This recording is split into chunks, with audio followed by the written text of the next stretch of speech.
Let's bring in Jamil Jaffer, Executive Director and founder of the National Security Institute at George Mason University. He also served in the Bush White House and in Congress on intelligence issues. Jamil, good to have you with us. So since October 7th, we've seen lots of images of Secretary of State Antony Blinken meeting with leaders in the region. With situations like this, we tend to think of agencies like the State Department, maybe not the CIA, but what kind of role do you think Director Burns is playing in Qatar?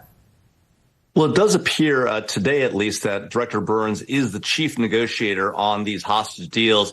He's interfacing with the Mossad chief, who's been given that responsibility by Prime Minister Benjamin Netanyahu. He's working directly with the Qatari Prime Minister, who's been a key interlocutor getting these deals done. And he's looking to do a large-scale deal where we have consistent pauses in the fighting, consistent trades, essentially this 3-for-1, 3 Palestinian prisoners for 1 Israeli hostage released. And we'll see. Thus far, it's been fairly successful. You've seen a lengthy pause. That pause, as your correspondent noted, is due to expire today. But there's a very real possibility this could be extended. If so, Bill Burns is likely to be key part of that negotiation.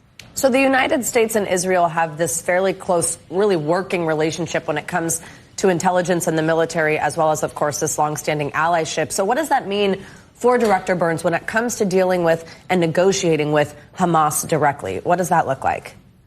Well, one of the challenges is that obviously Hamas is a U.S.-listed terrorist group. They've been on the terrorist list since 1997, one of the original groups put on the terrorist list. They're backed by Iran, which is currently conducting active attacks against American soldiers in Iraq and Syria, 63 plus in the last month alone. And so working with Hamas is a challenge. That's partly why they're using the Qataris as an intermediary to do this. Of course, the Qataris, even though we're close with them, we have a base there, a combined air operations center. The challenge with the Qataris is they're also hosting the leadership of Hamas, making them problematic somewhat as well, although they have played an important role both for us and the Israelis in these negotiations. So obviously Director Burns' negotiations over the hostages is key, but how much of his job in Qatar do you think is to keep his ears open, learn what the Israelis are thinking, and maybe try to nudge them in the direction the Biden administration would like to see them go in?